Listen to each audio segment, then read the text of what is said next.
Ang sabi po sa John 13:34 and 35, "A new commandment I give you, love one another as I have loved you. So you must love one another. By this, everyone will know that you are my disciple if you love one another." So marami po tayong mga passage na makikita sa Bible about loving our neighbors or loving one another.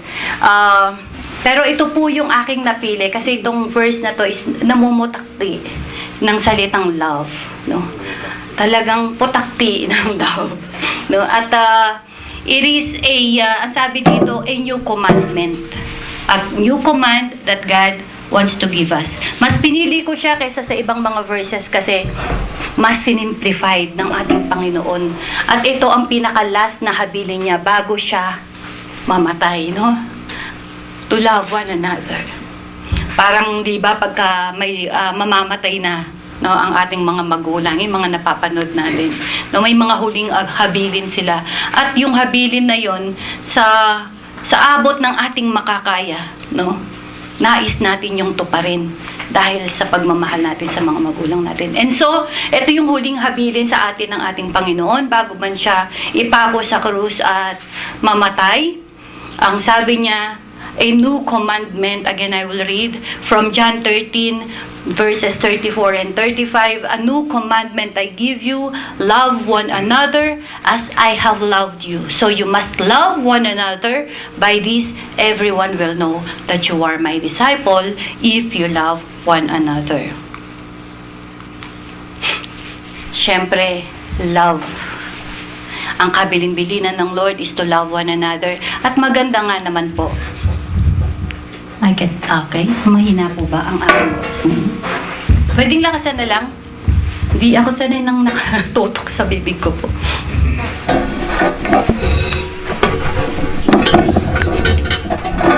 Ayun. Okay na po. Ayan. Ngayon, kanina kinanta natin, no, langit ang nadarama kapag kapiling ka. Huwag nang si Lord. Kapag kapiling mo yung girlfriend mo, langit po talaga, di ba? Parang ayaw mo nga matapos yung araw. At at the same time, talagang ang kapaligiran. Naku, iba ang ambience. Kapag in love ang tao, napakatagal niyang mawala sa mood.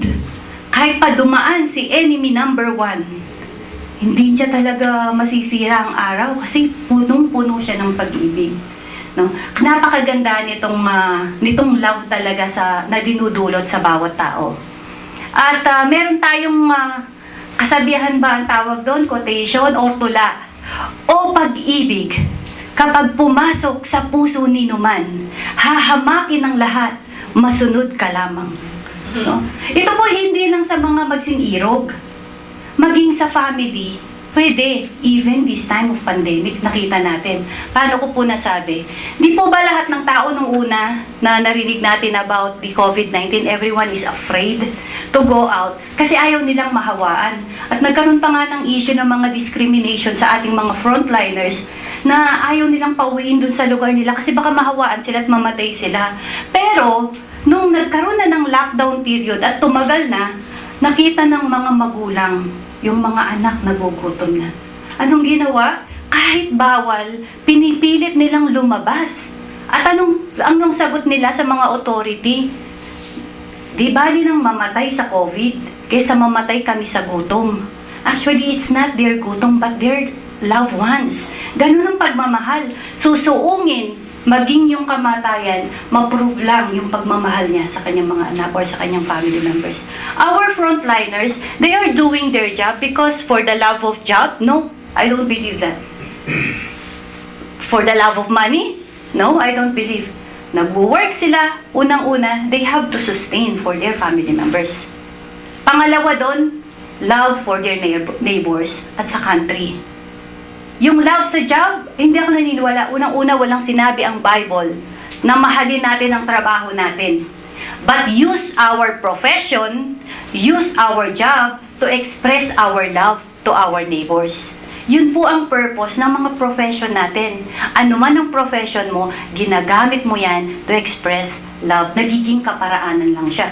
Therefore, no, napakaganda nitong love na to. Talagang kapag pumasok sa puso ni numan, hahamakin mo po talaga lahat, masunod lamang siya. So, naisip ko yung isa pang kasabihan or quotation na love rules it all. Tama? Pagka may mga away, merong mga hindi pagkakaunawaan, merong isang tatayo, love na lang. Huwag nang away-away. Love na lang. Di po ba? Kahit sa isang courtroom, may napanood ako dati, sabi niya, wala na parehong magagaling ang dispute? Love rules it all. Kahit anong problema, anong kaguluhan, nakita natin nung Feb 14, although we are not naniniwala na yun lang ang araw ng puso. Pero sa kalagitnaan ng pandemic, ng taghirap, ng taggutom, makikita natin in every social media kung papaano gumawa ng paraan ang tao to express ang love. Kaya, gamitin natin yung love rules it all, but I will just use love rules. No? Maganda. Gamitin ko tong quote na to bilang title ko. Bakit? Sa Tagalog po, anong ibig sabihin ng love rules? Pag-ibig ang nagahari. O kaya, pag-ibig ang batas. Di po ba? Kapag sa isang lugar, ang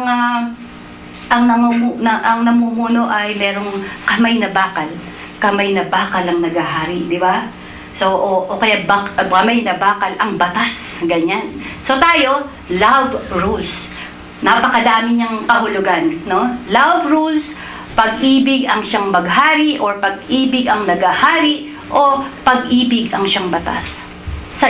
Iba talaga pag English, no? Isa lang Pero sa atin, ang dami niya ng kahulugan. And yan po ang ating title. Para maunawaan natin, kasi sabi nila, pag love rules daw, maganda ang lahat maging lahat ng mga relationship maayos. Maging ang gobyerno, ang mundo, maganda. Di po ba? Pag ang love ang siyang nag-rule, kaya nga sinabi nila, love rules it all.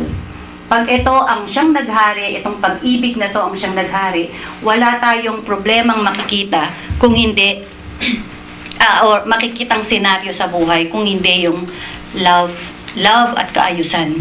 There will be orderly, there will be anong tawag doon? Harmony, no? Sa lahat ng ating mga sitwasyon sa buhay. No? Sabi nila, when love rules, it is a better place to live. Amen? At gusto kong munang ipaliwanag, anong love ba tong minimension na to na dapat mag-rule? No? Kasi pag sinabing love na katulad ng eros, at tayong lahat ay ganun ang pagmamahal na ibibigay natin, ay lalong magulo. Di ba? Asawa mo, asawa niya, asawa ko, asawa nating lahat. So, mas magulo. So, anong love ito? Ang sabi po, itong love, tingnan natin, dig deeper, what is the meaning of love? Love, one word in English, but 4 word in Greek. Ano yon? Yung storge, yung family love, na itinuro po ng ating associate pastor. Balikan nyo po yung mga pag-aaral na ibinigay niya. Napakaganda po niyan. Storge, it is a family love within the family. Lola, hanggang sa kanyang mga apo. Anak, lola, anak, at anak ng mga nag-asawa hanggang apo. Basta within the family po. And then, we have philia or phileo. Filial. No? Ito naman po yung love na outside ng family mo. Extended family members. Kasama na yung mga tita, tito, and then mga neighborhood, at makakahanap ka dyan ng mga friends. Yan po yung tinuro naman ng ating deacon na si Kuya Ed. Balikan nyo po, napakagandang mga katuroan yan. At meron tayong eros, ang tinuro naman ng ating pastor, it's the romantic love between lovers. Boyfriend, girlfriend, and soon to be your wife and husband. At syempre, ang agape, yan po ang ating pag-aaralan ngayon. Yan po ang message ng Lord na nais niyang maintindihan natin, God's unconditional love. Ito yung agape, the highest form of love. Katulad ng inawit natin kanina, no? Dakila ang pag-ibig ng Diyos para lang ialay para sa ating mga kasalanan. Yun po yung unconditional love. And I do believe lahat po ng mga nandito at mga nakikinig, nauunawaan na at alam na nila kung ano ang ginawa ng Diyos para sa kanila. At Hindi ko na kailangan pang i-elaborate masyado patungkol sa agape love. Ito yung unconditional love. Minahal ka ng Diyos kasi basta wala nang excuses pa. Basta mahal kita. Yun lang yun. Walang kasi, walang dahil. Basta mahal kita kasi mahal kita. Yun lang yun. Regardless, sino ka, anong sitwasyon mo, anong estado mo sa buhay, kung ano man ang mga kasalanan na meron ka, mahal kita. Sabi ng Panginoon. Now, makikita natin sa lahat ng aspeto or in every phases of the world, love is present. Amen? Kasi, una sa story, sa bahay pa lang. At ang buong mundo is consist ng family. So therefore, may love. At meron tayong mga friendship dyan. Kahit gaano kasama ang tao, meron at meron siyang makakasundo. So, it's present. Siyempre, ang eros yan, di ba? Agape, hindi mo man siya nauunawaan, hindi mo man siya naiintindihan, hindi mo pa siya, akala mo, hindi mo na-experience, but it's present. Even sa mga atheist na hindi naniniwala sa Diyos, ang pag-ibig ng Diyos ay present. So therefore, kung titingin tayo sa lahat ng mukha ng mundo, ang pag-ibig ay present. Andiyan siya. Therefore, bakit hindi natin nararanasan yung love rules? Bakit hindi naghahari ang pag-ibig? Kung diyan pa lang, makikita na natin na ang tao talaga is capable sa pag-ibig. Sino po ditong hindi marunong mag-ibig, magmahal? Naintindihan niyo po ba ang pagmamahal? Naramdaman niyo na po ba ito? Naranasan niyo na po bang magmahal? Lahat tayo walang excuse. Therefore, posible talaga na mag-rule ang love. Ang sabi nga di po ba sa passage, ang sabi ng Panginoon, maging ang inyong mga ama na masasama, marunong magbigay ng mabuting bagay sa kanilang mga anak. Therefore, they love their sons or their children. Marunong magmahal even yung masamang tao. Why? Kasi, ang sabi sa 1 John 4:19, we love because He first loved us. Una tayong minahal ng Diyos. Hindi tayo natutong magmahal. Hindi tayo nagmamahal kasi itinuro sa atin yan. Built-in na sa tao na magmahal. Kasi wala ka pa, nasa tiyan ka pa lang ng nanay mo, minahal ka na ng Diyos. Automatic, kaya marunong tayong magmahal. Amen? So, kung posible pala, ang lahat ay capable, kayang magmahal, bakit nga kasi love is not ruling hanggang sa mga panahon ito? Man is capable of love and to live in love, but don't want to do it. Don't want to live by it. Napakasimple, ayaw kasi. At napaka-subjective ng tao sa pagmamahal. Ayaw niya. So ngayon, anong gagawin ng Diyos para mapilitan kang magmahal? God has to impose a law para ma-force ka magmahal. I-simplify ko. Doon po sa EDSA, nakadaan na kayo lahat sa EDSA. Amen? Marami pong mga overpass doon. Dito maraming overpass pero hindi nagagamit, hindi po ba? Kasi lahat may kotse. Sa atin na lang, no? Pagka nandun ka sa EDSA, makikita mo may mga overpass. Nilagay ang overpass for your protection. Para hindi ka dumaan dun sa kalsadang maraming mga sasakyan, para hindi ka ma-aksidente at hindi ka mag-cause ng mga accident, no? Pero ayaw mo, nandiyan ang overpass, ayaw mo siyang gamitin. Available siya, pero ayaw mong gamitin. Anong ginawa ng batas para gamitin mo yung overpass? Nag-impose siya ng law.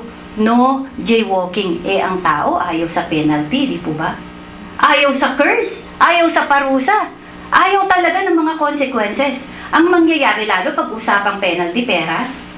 Kapag yung community work, okay lang, magwawalis ako ng 1 oras. O kaya atin ako ng training ng 1 oras. Okay lang yun eh. Pero pag penalty ka na ng pera, ay susunod yan. Kahit na ilang gaano kataas, feet, yung kanyang aakyatin at makatawid dun sa kabila, gagawin at gagawin ng tao. Ganon din po ang Diyos. capable tayo gumawa, magmahal, pero hindi natin piniling magmahal. Kaya ang Diyos, napilitan siya ngayon na i-impose na gawing batas ang pag-ibig. So, ginawa ng Diyos ang pag-ibig. Dahil po ba ginawa yung law na ginawang jaywalking kasi galit sa'yo yung ating gobyerno? Hindi. Still love ka ng government. Still for your protection. Kaya niya nilagay yun. Hindi dahil galit ako dyan, kailangan sa mga tao, kailangan maglagay tayo ng ganitong mga policy para magkamal ng yaman ang kaban ng gobyerno. Hindi po. It's still, pag gumawa ng batas, it's always for the benefit ng marami. Amen? At, syempre kasi, ang basihan ng paggawa ng batas, the foundation, the basic fundamental of law is love. So, lahat po ay nakabase sa pagmamahal. Paano ko po nasabi yon? Ang sabi, dito, isi-shortcut ko sa 1 Corinthians 13:4-8, ito po yung definition ng love, no? Pero sabi dito, love, sa 6 po, love does not delight in evil, but rejoices with the truth. During the time ng mga Israelites at nagkakagulo na sila, chaos na, hindi na sila magkasundo, sakit na sakit ng ulo ng ating kapatid na si Moses. Hindi na sila kung ano-ano na, iba-iba na ang ginagawa. No? Hindi na nakikita yung love sa bawat isa sa kanila. Ngayon, ang ginawa ng Diyos, mahal sila ng Diyos. At gusto niya na maayos sila at mamuhay sila ng may kapayapaan at ng may pagkakaisa. Inimpose ngayon ng Diyos. Ang alin? Ang 10 Commandments, hindi po ba? Inimpose niya ang 10 Commandments. Kasi, una-una pa, ano pang dahilan ng pag-impose ng batas? Base sa pag-ibig, it always protect. Anong purpose po ba ng batas? For our protection. Amen? For our protection. So, ang pag-ibig, same din siya. For our protection. Love protects.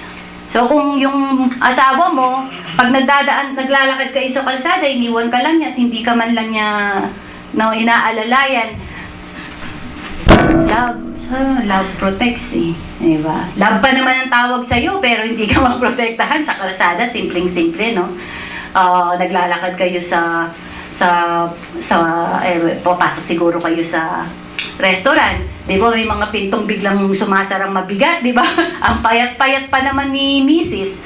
Pagka nabagsakan na, tatalsik siya. So, si asawa naman, nauna. Hindi niya na hinintay pang makapasok si Mrs. Pagpasok ni Mrs. bumagsak. Tembong. So, ito po, love protects kasi. At love never fails. Sa lahat nga daw po ng problema, ang solusyon ay pag-ibig. Kaya dapat, ang law, base natin siya sa pag-ibig. Ito na. Pumasok na si Exodus. No? Yung 10 Commandments, kung alam niyo po ito. Ate Irene, bakit tinawag mo na love law yung Exodus na yan? Yung 10 Commandments, wala nga na-mention doon na love eh. Diba? Ang sabi lang, wag, sambahin mo ang Diyos. No? Tapos, una, ano yun? Worship God. Don't have other God. And then, don't use the word of God in vain. Sa pang-apat, huwag mong kalimutan ang Sabbath day. At 5 hanggang 10 ay patungkol na sa neighbor. Amen po ba? So, bakit ko nasabing love law yun? Actually, itong love law na to, meron tong section 143 at section 143 at meron siyang provision na 5254. No? Love law. I love you, mahal na mahal kita. Corny naman ni Ate. Kasi po, bakit ko nasabi yan? Kasi ang Bible na rin ang nagsabi. Ang sabi sa Matthew 22, verses 35 to 39.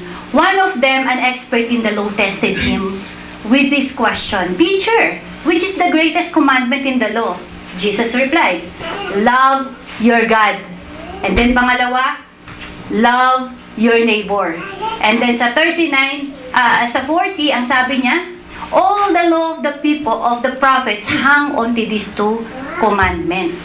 So, yung lahat ng mga batas na ginawa from Exodus, and then nagkaroon ng mga dagdag or sungsong provisions pagdating ng Leviticus and hanggang Deuteronomy, no? lahat po yan ng batas, hanggang sa batas ngayon na nag-e-exist, yan po ay all about love. Sinamaray siya about love. Makikita rin po natin yan sa Galatians 5 verse 14. The entire law is fulfilled in keeping this one command. Love your neighbor as yourself. So lahat po ng batas. Ano pang maganda dyan? Ang sabi sa Romans 13, 8 to 10, I will just read from walang verse 10. You shall love your neighbor as yourself. Love does no wrong to a neighbor. Therefore, love is fulfilling the law. So kung may mga batas po ngayon, napaka broad, napaka wide, at napaka masalimuot ng mga batas ng tao, even sa panahon ngayon. Kahit hindi mo naiintindihan ng batas, but if you love your neighbor, natupad mo na lahat ng batas, maging ang batas ng tao ngayon. Agree? Next, ang sabi pa, pinasimplify. Isinimplify pa. Kasi nga ang dami, di ba? Ang daming batas. Kaya isinimplify ng Lord. Nagkakagulo na sila kung ano ba talagang pinakamahalagang batas dito Ano ba talaga? Sinimplify nga ng Lord. Una, mahalin mo ang Diyos. Pangalawa, mahalin mo ang kapwa mo. Tapos pangatlo, nung sinabi sa Galatians, love yourself as love your neighbor as yourself. So kung mamahalin mo ang neighbor mo katulad ng pagmamahal, kasi daw po walang taong hindi marunong magmahal ng sarili niya. No? Kaya siguro ganun ang sinabi ng ating Panginoon. Pero bakit ganun? Mahal naman natin yung sarili natin, pero hindi pa rin natin nagagawa yan, na i-express sa ibang tao. Eto pa ngayon, sa Matthew, mas pinababaw pa ng Panginoon. Ang sabi niya, sa Matthew 7:12, so in everything, do to others what you would have them to do to you. For this sums up the law and the prophet. So kung ano daw po yung gusto mong gawin ng kapwa mo sa'yo, yun ang gawin mo sa kapwa mo. So kung gusto mong maging mabait siya sa'yo, maging mabait ka sa kanya. Wala naman po sigurong gugustuhin na magalit siya sa akin or kamuhian niya ako, hindi po ba? So pinasimple ng Panginoon lahat ng mga word, itong kautusan na ito, itong law na to. So ang sabi niya, ito yung sums up the law and the prophet. Balikan mo man yan from Genesis hanggang sa Revelation, lahat po ng kautusan, it will only sums up to love one another. Ang tanong pa din, maganda naman ang purpose, di ba? Kung gagawa ko ng mabuti sa iyo, mamahalin kita, natural, mamahalin mo ko. Diba? Tapos, kung magbibigay ako, sabi pa po, di po ba? Kung magpapatawad tayo, kahit hindi ka patawarin ng kapwa mo, ang Diyos Ama naman ang magpapatawad po sa atin. So, wala tayong lugi. Pero hindi pa din kasi. Bakit kaya? Eto naging dispute ito, di po ba, sa Book of Romans? Di ba pinag-uusapan, yung bang batas, sinisisi nyo pa na naging pabigat sa inyo? Kaya nyo nasasabing kayo nagkasala? Ang sabi po ni Pablo, ang talakayan po doon, mainit. Pero, dapat ang batas, nagsiserve siya, guideline sa atin para magkaroon ng buhay na maayos dito sa lupa. Nauwi ngayon, maging sa unang panahon, don't worry, maging tayo ngayon. Yung batas, imbes na makita natin na good for us at protection for us, guidelines para magkaroon tayo ng mapayapa at maayos na pamumuhay dito sa lupa, parang twisted. Kasi bakit ba mayroon pang jaywalking? Pwede naman ako tumawid dito Titingin naman ako sa kaliwa at sa ano bang kaliwa? Kaliwa at kanan, no? Bago ako tumawid Bakit may batas pang ganyan? Ay, yung naging ano ngayon, bakit ba may quarantine, CQIC, ano yan? Ano yan? GCQ, ECQ, lahat ng barbecue, no? Lahat po yan. At nagkagulo-gulo na. Diba? Imbes na dapat yan ay maging kabutihan sa atin, pero nakikita natin negative, no? Bakit? Una, ang hindi pagsunod sa batas, may penalty. At walang batas na ginawa na walang kasamang consequence or penalty. Pag hindi po sinunod yung batas na yan, from the past hanggang sa panahon ngayon, meron po kayong aabuting penalty or consequences.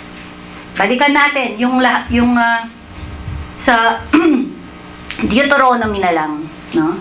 Sa Deuteronomy, sa chapter 28 po, lagi ko po itong inuulit. Sa chapter 28 from 1 up to 16, ang laging sinasabi, pag sinunod natin yung batas, hindi ka lang mamumuhay ng mapayapa dito sa lupa. Kung hindi, ang daming reward. Lahat ng blessing tatanggapin mo. Pag-iingat at protection ng Diyos nasa sa iyo.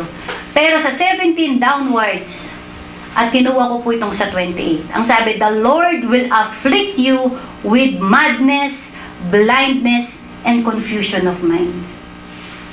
Tingnan po natin, ang lahat confused sa mga panahong ito. Maging yung pag-ibig, confused sila kung ano ba ang tunay na pag-ibig. Naalala niyo po yung message ng ating pastor, no? Confused sa love. Biruin mo, nagpakasal sa langgam. Nagpakasal sa computer. Ano pa? Confused talaga ang tao sa ngayon. Yung mga anak, confused din. Kasi yung gusto nila, nakikita nila sa TV, na napapanood nila, yun din ang gusto nilang ipakita sa kanila na love ng kanilang mga magulang. Confused sila na kapag hindi sila nabigyan ng regalo na gusto nila, specific na gusto nila, hindi sila love ng magulang nila. Kaya napaka-confused, no? Blindness, nabubulagan maging sa katotohanan. We will see it later on. Ano pa? Yun po yung dahilan. At eto pa, syempre, binakapan pa yan ng Dahil una, sa katigasan ng ulo natin, hindi tayo sumusunod sa batas. In-afflict nga tayo ng Diyos, ng madness, ng blindness. Kaya nga, hangal, di ba? Ang mga tao, maski sa reasoning, hangal, full. Madness is full. Fullness. Hangal sa mga decision-making, blind sa katotohanan, at sa lahat ng bagay. Di po ba? At binakapan pa yan sa 2 Corinthians 4:4. The God of this age has blinded the minds of the believer. Unbeliever pala. So that they, nabasa ang damit ko. Okay. So that they cannot see the light of... Sorry po. Ayan. Nakita na ng Lord, di ba? Kasi nakita na nitong si Satan, nakita na ng ating kaaway, disobedient naman tong taong to. Hindi niya sinusunod itong batas. Dinagdagan niya pa ngayon. The God of this age has blinded the minds of the unbeliever so that they cannot see the light of the gospel that displays the glory of Christ, who is the image of God. Kaya po nakikita natin, sa dami-dami ng mga katuruan, sa dami-dami ng mga evangelist, sa dinami-dami ng mga verse na sinishare natin. Una, because meron na silang disobedience. Na napuno na ng kasalanan ng mga puso. At dinagdagan pa nitong si Satan. Binulag pa sila sa katotohanan.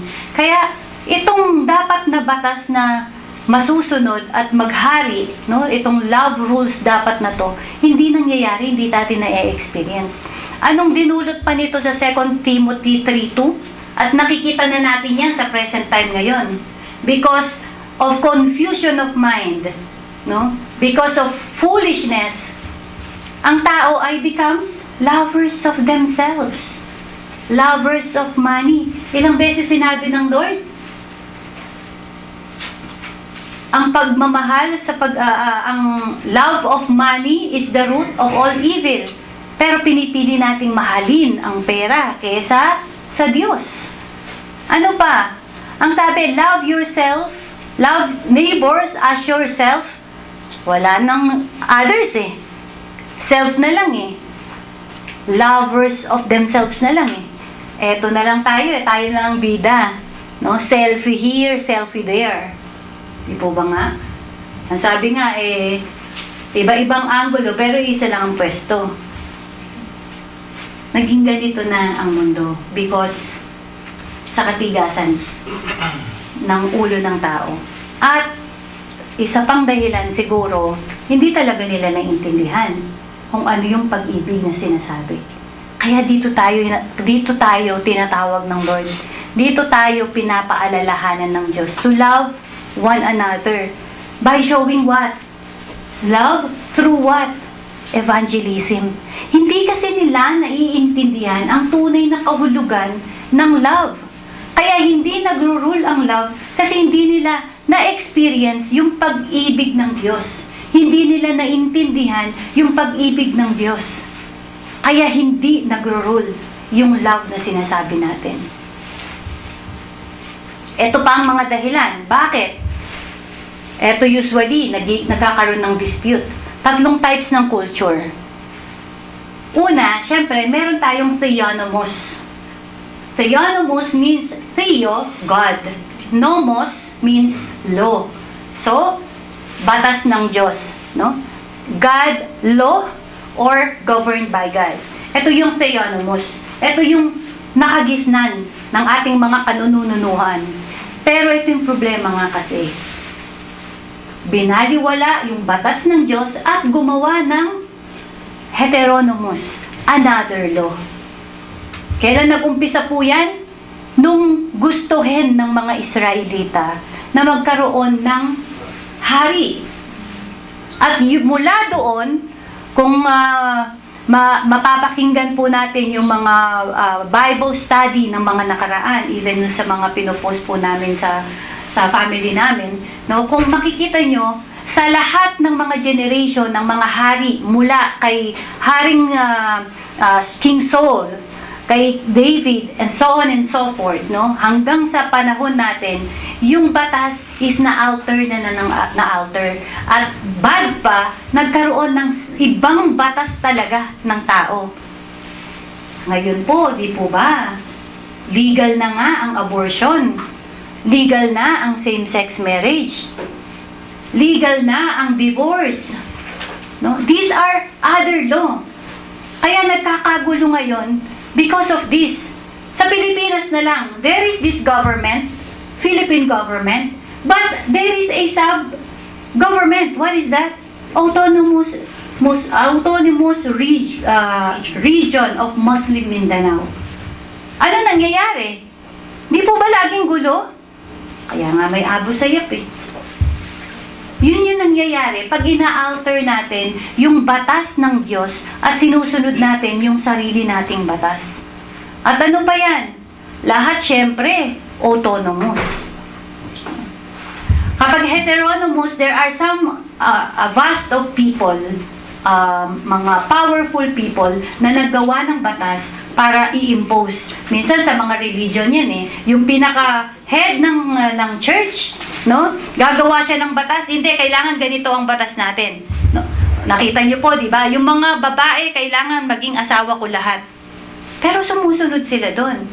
Hindi yung inutos ng Diyos. And then yung autonomous, eto yung lahat ng country, syempre, autonomous siya. May kanya-kanya. Kaya, meron silang independence law. Batas ko to, batas ko to. Nung isang araw, ito pong aking bunso, meron siyang dinidefense about abortion. Pero syempre, antay siya. Pero kinukuha niya siguro yung aming mga opinion. Kaya ang sabi niya, paano daddy kung gusto kong magpa-abort? Masama yun. Syempre, Christian tayo. Ang sabi niya, paano yung rights ko? Katawan ko to. Karapatan kong gawin kung ano yung gusto kong gawin kasi katawan ko to. Paano naman yung rights nung bata na nasa tiyan mo? Yung buhay niya, rights niya to live. Di po ba? Minsan tayo, we love autonomous. Gusto natin yung batas natin, yung kagustuhan natin ang siyang masunod. Pero, pagka nagkaroon tayo ng discussion, kunwari, Kuya Pons, no? Ako, ayoko ng balot. Parang mahirap i-example yun kasi paborito kong balot. Kunyari, ayaw mo ng balot. Paborito ko ang balot.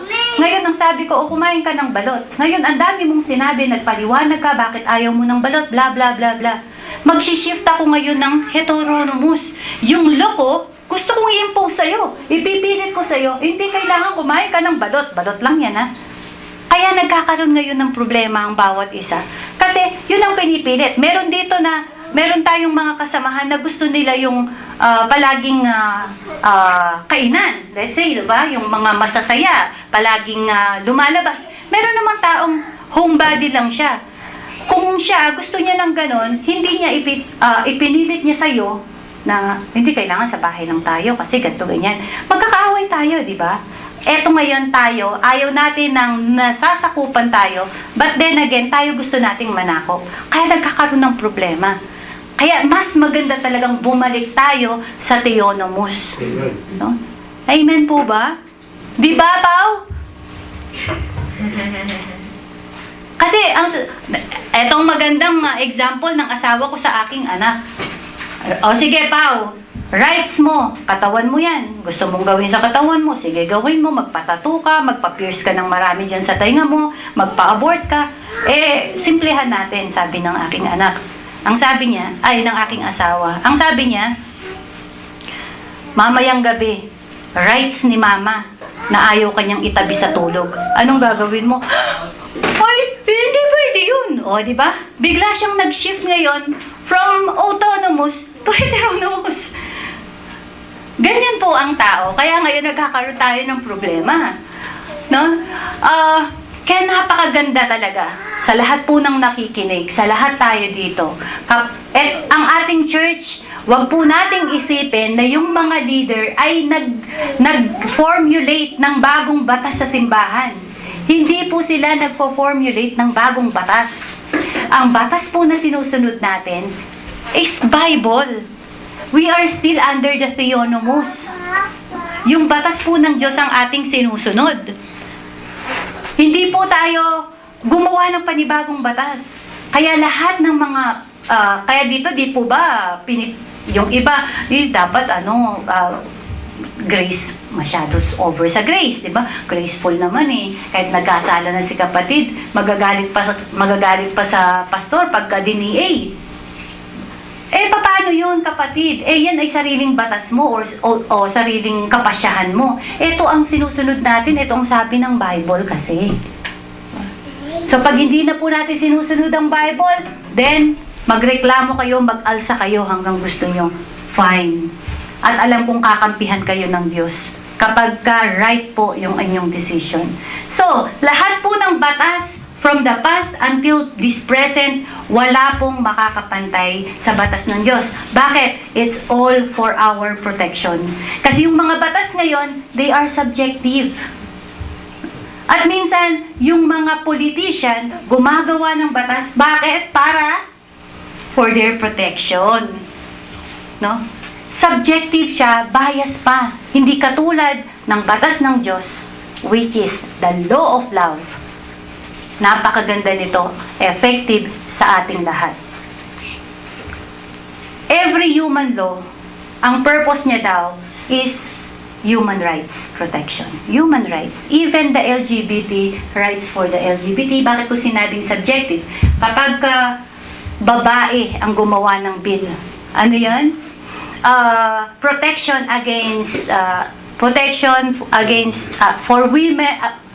Protection for women and children against violation. Tama?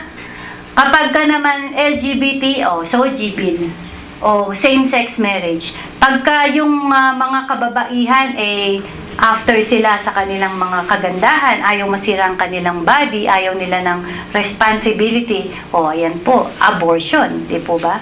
So, lahat ito subjective. Protection, in general, ang pinoprotektahan ng batas ng tao ay ang human rights. Pero ang batas ng Diyos, hindi lang ang human rights ang pinoprotektahan niya, kung hindi pinre-preserve niya yung ating righteousness. So it's better na piliin natin yung culture, yung batas ng Diyos, itong batas ng pag-ibig ng Diyos, sapagkat it will protect our human rights and preserve our righteousness. Therefore, there could be a better place to live. Balik tayo. Nagkagulo na nga kasi. Katigasan ng ulo ng tao, tinanggap na ang ating Panginoon, kasama na nilang namuhay, nagbigay siya ng example, kinwestiyon pa siya. Bakit yung Panginoon ninyo, yung master ninyo? No? kumakain siya na hindi sinusunod yung mga traditions. Bakit nakikisama siyang kumakain sa mga tax collector? Anong sabi ng Diyos? Do not think that I have come to abolish the law or the prophets. I have not come to abolish them, but to fulfill them. So dumating ang ating Panginoong Jesucristo, nakita niya napakagulo ng mundo, kahit na nandyan ang batas, existing ang batas patungkol sa pag-ibig, walang nangyayari, walang distorted ang buong mundo, distracted, deluded ang buong kaisipan ng tao. Eto siya ngayon, pinakita niya kung papaano tuparin ang batas. At syempre, nandyan pa yung wala daw pong great na pag-ibig, diba?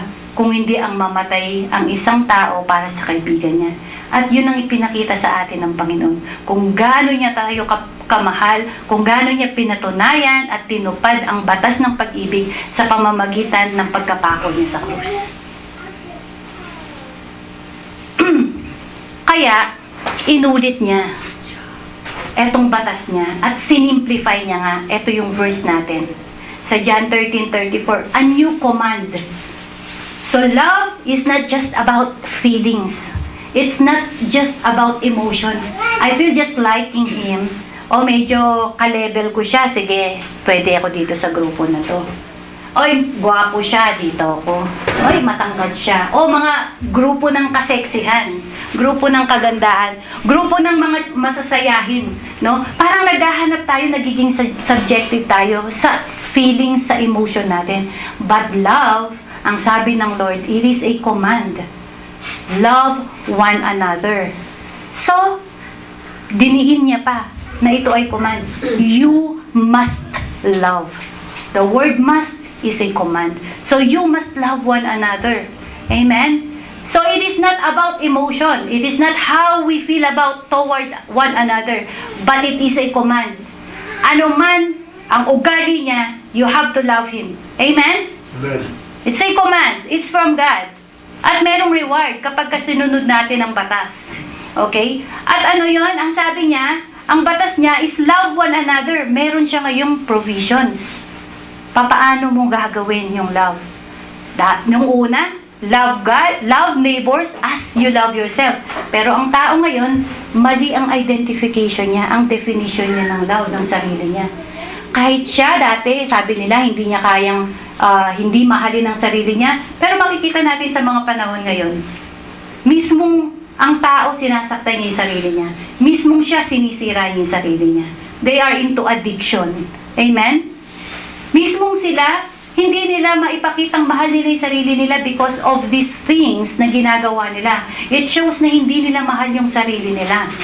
Kaya binago ngayon ng Diyos. Hindi na katulad ng pag-ibig mo sa sarili mo. Katulad ng pag-ibig ko sa iyo. Ganun mo mahalin ang kapwa mo.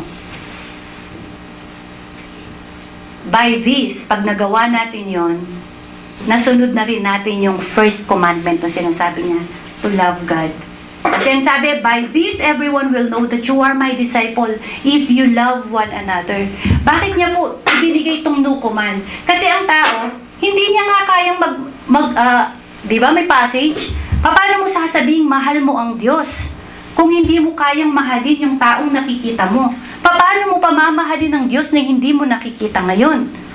Ikaw ay sinungaling ang sabi ng Diyos. Kung ikaw ay nagsasabi na mahal mo ang kapwa mo, pero ang Diyos, pero hindi mo kayang mahalin ang kapwa mo. Kaya sinimplify ng Diyos, hindi na ng katulad ng pagmamahal mo sa sarili mo, ang ibigay mong pagmamahal sa Kanya, kundi yung katulad ng pagmamahal ko. Because it's unconditional. Regardless, magkababayan kayo or Kapampangan, Ilocano, sa bansa pa lang natin, no? Diverse na yung mga culture na meron tayo at mga traditions sa bawat mga lugar natin. So, eto po yung sabi ng Lord. Pag magmamahal tayo, katulad ng pagmamahal ng Diyos. So, yung love rules dito, it's not the love that we understand, but it's the kind of love ng Diyos. Kasi, kapag sinabing natin na ang pag-ibig ang siyang naghahari, it's the same way na sinasabi natin na ang Diyos ang siyang naghahari. Amen? Ang sabi, kung saan may pag-ibig, nandun yun ng Diyos. Kaya pag sinabi nating love, the agape kind of love, parang sinabi na rin natin na ang Diyos ang siyang naghahari. Amen? Bakit nasabi yun? Unang-una, sa 1 John 4:7 and 8, ang sabi, love comes from God. Napakasimple. At ang sabi pa, God is love. So napakaklaro na pag ang pag-ibig ng Diyos ang siyang naghari, para na rin nating sinabi, God is ruling the earth. Love rules is equivalent to God rules. Balikan natin ngayon yung 4. Meron tayong agape, number 1, ang pinaka-highest form of love. At meron tayo nitong 3 na to. Tanggalin mo si agape. Mariredefined yung storge. Mariredefined yung phileo. Mariredefined yung eros. Paano ko nasabi? Sa bawat pamilya, sinasabi nilang mahal nila, pero tinanggal nila ang Diyos. Anong nangyari? May incest sa family. Yung tatay, nire-rape ang kanyang mga anak. No? Mga anak, napaka-disrespectful sa kanilang mga magulang. Tinatapon na lang sa mga home for the aged. Sila magkakapatid, nagpapatayan para lang sa kaprasong lupa. Para lang sa mana. Even sa kaibigan. Tanggalin mo yung agape kind of love sa relationship ng magkakaibigan. Magkakasama sila, pero sila, they are backstabbing. Hindi nila kayang pagsabihan yung kanilang mga kaibigan. At ang worst pa, sinusuportahan sa masamang ginagawa. Ako po, masasabi ko, I have few friends. Even from the past, kasi napaka-direct kong magsalita. May mga kaibigan ako, mali yung ginagawa mo kasi ganito, ganyan. Hindi ko dinistance yung sarili ko sa kanila, sinasabi ko lang yung mga pagkakamali nila. But ang tao, ayaw nilang masasabi yung mga pagkakamali nila. So sila po ang nag-distance sa akin. But still, they are my friends. Para sa akin, kaibigan ko pa rin sila. But because of that, no, I don't care. Hindi ako natatakot mawalan ng kaibigan. Sasabihin ko sa iyo ang katotohanan. Because that is the agape kind of love. Kung araw-araw kasama mo ang kaibigan mo at hindi mo siya mapagsabihan sa kanyang pagkakamali at sinusupport mo pa siya, then the love of God is not there. Sa pag-ibig, sa magsingirog, sa mag-asawa, no? Pag nawala ang agape kind of love, mawawala yung respeto. Mawawala yung submission. Mawawala yung trust and everything. Mariredefine siya, katulad ng mga naituro ng mga nakaraan. Amen? So, mahalaga na itong klase ng pag-ibig ng Diyos ang siyang paghariin natin sa lahat ng relationship natin. At hindi man ang buong mundo mag-rule yung love na sinasabi natin. Kasi sabihin natin, napaka-imposible naman. No? At least man lang, yung ating relationship, langit, kasama natin ng Diyos. At least man lang, sa bahay natin, relationship natin sa mga kapatid natin, maayos. At least man lang, itong maliit na grupo ng Grace Christian Church, maghari ang pag-ibig. Amen? Hindi ko na po uulitin, naituro na yan ng mga nakaraan. At napakaganda ng Bible na basahin. Kasi meron siyang mga kung papaano mamahalin. Kung mapapansin po natin, I will not read them by one. Ipapakita ko lang sa inyo na lahat ng mga utos ng Diyos, ang sabi niya, example lang, wives, submit to your own husband as to the Lord.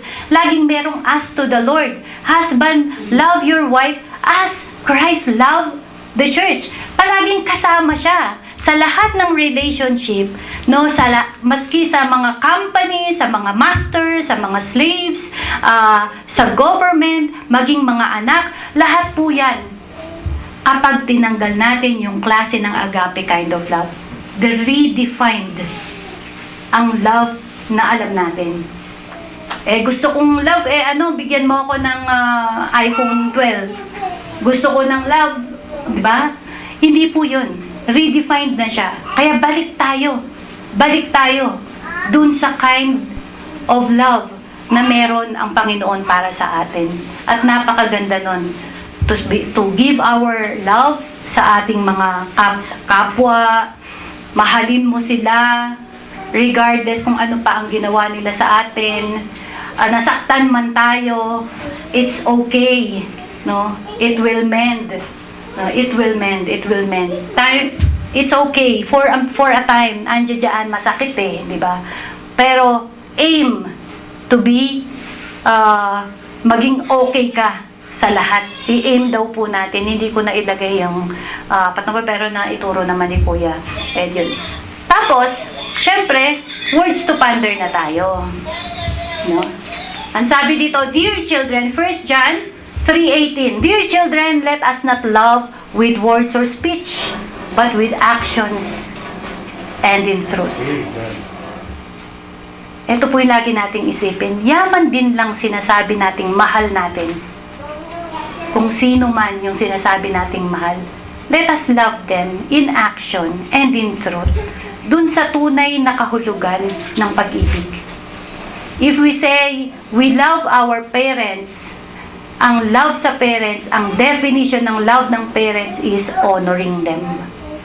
You cannot just hug and kiss your parents and then you are dishonoring them. You cannot just kiss your husband or your wife saying I love you and then walang submission sa mga kababaihan at walang respeto sa bawat isa. So, eto po, yaman din lang, no? Yaman din lang na sinabi nating mahal natin ang bawat isa. Ipakita na natin sa ating action at sa katotohanan natin sila mahalin. At meron tayo dapat expectation. Parang sa batas, sinunod ko to anong makukuha ko? Ito po ang makukuha natin. Sa Psalms 91, verse 14, ang explanation ko, kung napansin niyo po, all from Bible din. Kasi ayoko nang mag-exaggerate pa ng mga example, but it's also from the Bible. Psalms 91, verse 14, because He loves me, says the Lord, ang Diyos na nagsasabi, dahil mahal niya ako, ang sabi ng Panginoon, I will rescue Him, I will protect Him, for He acknowledges my name. See? Napakaganda pag tayo'y nagmahal. No? Hindi ko naman sinabing mahal ko ang Diyos. No. When you are loving your neighbor, you're sharing your love, it's another way of saying mahal mo ang Diyos. Di ba ang sabi, Lord, kailan ba kita nakitang nagutom at pinakain kita? Kailan ba kita nakitang nauhaw at pinainom kita? Kailan ba kita nakitang walang damit at binigyan kita ng damit? Kung anong ginawa mo sa list nitong mga batang ito, nitong taong ito, ginawa mo na yun sa akin. So, kung ginagawa po natin yan sa kapwa natin, expect this blessing galing sa Lord. I will rescue him, I will protect him. Even this time of pandemic, God is protecting us. And one more, Psalms 145, 19 to 20. He fulfills the desires of those who fear Him. He hears their cry and saves them. Di po ba? Finufulfill niya nung desire mo? Gusto mong malipat sa company? Why not love others? Show it! At mararanasan natin, gusto mo ng promotion? Yes! Gusto mo ng kaayusan sa pamilya? Yes! Love one another. And God will give this. And He will hear your cry, your prayers, your petition. God will hear. And at the same time, God is going to save you. The Lord watches over all who loved Him. Wag na. Yung but all the wicked, di ba? So wicked yan. Lahat po ng mamahal sa Lord, yung mata ng Diyos nakatuon sa iyo. Nakatuon sa atin ng Diyos. Pag tayo nagpapakita ng pagmamahal sa kapwa natin, the Lord is pleased and the Lord is going to bless us in many, many ways. Therefore, mga kapatid, let love rule and enjoy a life in abundance. Amen po. Amen. Tayo tumayo. At tayo manalangin.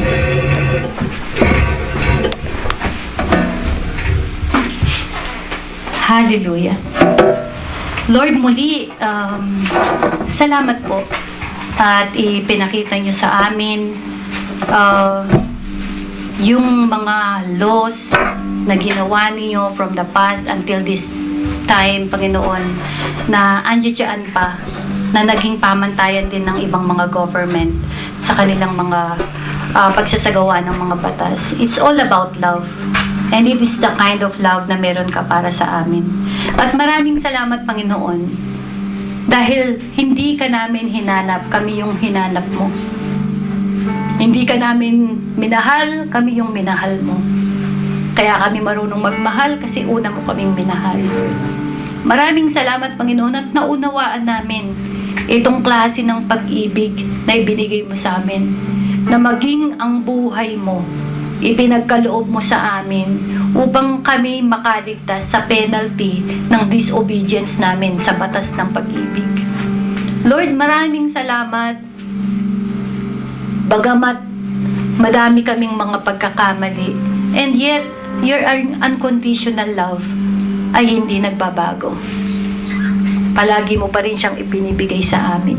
Kaya Lord, nagpapasalamat kami mula sa aming mga puso, ng aming mga isipan at ng aming mga kaluluwa sa lahat ng ginagawa mo sa buhay namin.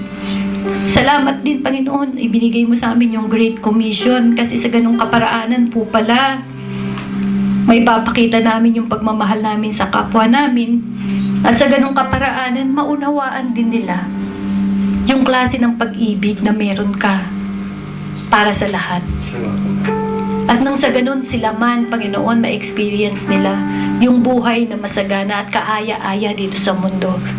Kung ano mang relationship meron, Panginoon, sa panahong ito na merong hindi pagkakaunawaan, be it in the family, in any relationship, in friendship, sa mga companies, in the churches, in every government, Lord, we are praying na maghari nawa, Panginoon, ang iyong pag-ibig. At nawa makaya namin masabi sa bawat isa that we love them with all our heart, with the love of God. Lord, salamat po sa katuruan, salamat po sa paghipo mo sa bawat puso namin, salamat po sa pagpupuno nyo ng puso namin ng iyong pag-ibig. Ito po ang aming panalangin. In Jesus' name we pray. Amen.